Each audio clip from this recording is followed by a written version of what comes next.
Maaga nga kami nagayak ngayon dahil ito na nga yung araw na pinakahihintay namin ng aking mga anak dahil may biyaya nga darating sa amin. Abay talaga naman maliban sa pera, yung mga hindi inaasahang biyaya ang nagpapasaya sa akin bilang isang nanay. Last week nga pala, nagchat sa GC ang teacher ni Ate Aurea at ni Kuya James dahil bilang kasali sila sa mga beneficiary ng feeding program sa darating na December 30 daw at ngayon yon ay makaka-receive nga sila ng rice at ng manok. Abay laking tuwa ko naman. Ang inisip ko kaagad ay may pandagdag na kami sa panghanda para mamaya Noche Buena. Pagdating nga namin dito sa school, dumiretso kami kaagad sa may covered court. Nakagayak na ang lahat doon. Naghihintay at nakaabang na ang mga tauhan ng Kapitolyo. Katunayan lang ay kung taga Pampanga ka, ay taon-taon nakaka-receive kami ng isang buong manok at isang bundle ng hotdog. Patunay lamang ito ng walang sawang pagmamahal sa amin ng aming gobernador. Pagdating nga namin dito, hindi pa ganoon karamihan ang mga nakapila. Kaya naman, dumiretso na agad akong napila.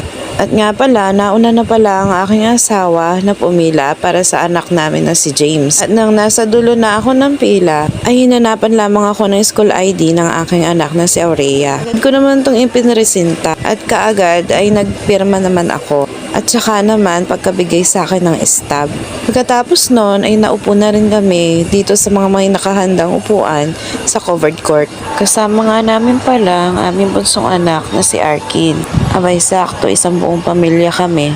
Habang nag-aantay kami sa sponsor ng feeding program, ay alantigil naman sa paglalaro itong si Bunso. Fast forward, ay dumating ng sponsor sa feeding program, ang pamilya Pineda, na pinangunahan ng kapatid ni Tatay Bong Pineda na si Maylin Cayabyab.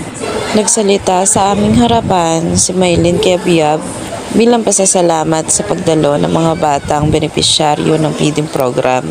Pagkatapos na maraming pasasalamat at hindi na rin sila nagtagal, ay nagsialisan na rin sila. At fast forward, naging smooth naman ang pagdidistribute ng mga distributor. Maraming salamat po Pamilyang Pineda, Kompleto Recados.